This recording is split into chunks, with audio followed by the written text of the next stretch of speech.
Could a pregnant person be prosecuted for eating McDonald's or not exercising enough? Or if a pregnant woman causes a car accident and she then miscarries, should she go to jail for... Now, before you say this is fear-mongering or ridiculous, allow me to present you with multiple cases where women were charged for things just like this. This is Marsha Jones. She was 5 months pregnant and pew-pewed in the stomach while leaving a dollar store in Alabama. She was charged with manslaughter, and the person that did it to her wasn't charged with anything because the prosecutors said she brought it upon herself. This is Parvi Patel. She was charged with this and sentenced to 20 years in prison for her miscarriage. She disposed of the remains in a dumpster but went to the hospital because she was bleeding profusely and needed a surgery to complete the miscarriage. They interviewed her directly after the surgery, handcuffed to the bed, and determined that she had caused the miscarriage.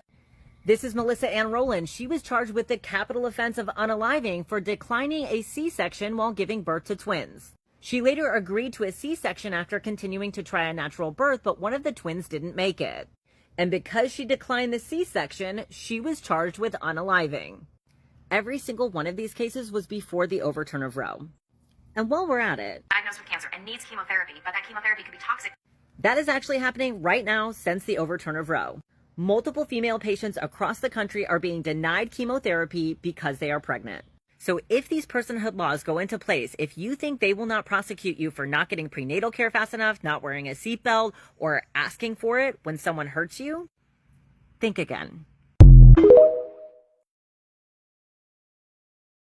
99% of rapists are men, though, and their victims are women. 93% of serial killers are men, and most of their victims are women. If a little girl is molested, it's 96% of the time her father, uncle, brother, or stepdad who did it. If a woman is unalived in a homicide investigation, the top suspect is her husband, boyfriend, or man that she was dating. The number one killer of pregnant women is not a disease. It's a man unaliving her.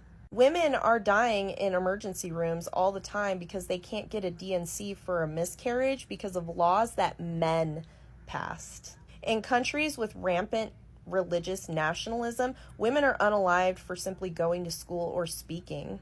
One of the most common war crimes are male soldiers essaying female soldiers or female civilians. Yeah, I'd say you're our apex predator. I mean, it's really not that hard to put that together. You don't even need an advanced education or anything. You just need to understand statistics, like the fact that 96% is...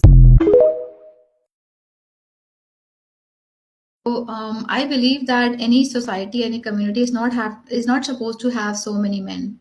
In India and China, we have aborted so many baby girls that we have 70 million extra men than women, which is terrifying because we are not supposed to have these many men. We don't need them. It's going to sound disturbing, but I personally believe that the male population needs to go down. It definitely needs to go down because too many men, too many damn men. And start exporting them. Definitely. And also religion has been a huge problem. I have always hated religion, always hated it. The fear that religion will tell you that if you do not obey this, you do not do that, then you're going to hell or something bad will happen. In Hinduism, like Shani Dev will do this and all that. I feel like this needs to go. We need to bring spirituality.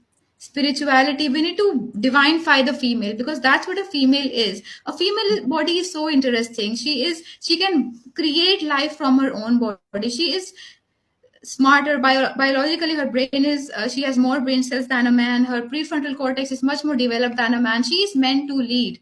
But what are we doing in India? We are teaching women that your only job is to be pretty, is to be the best sex object a man has ever seen, to obey your husband, to obey your in-laws, to be a baby machine. And women are falling for this, unfortunately.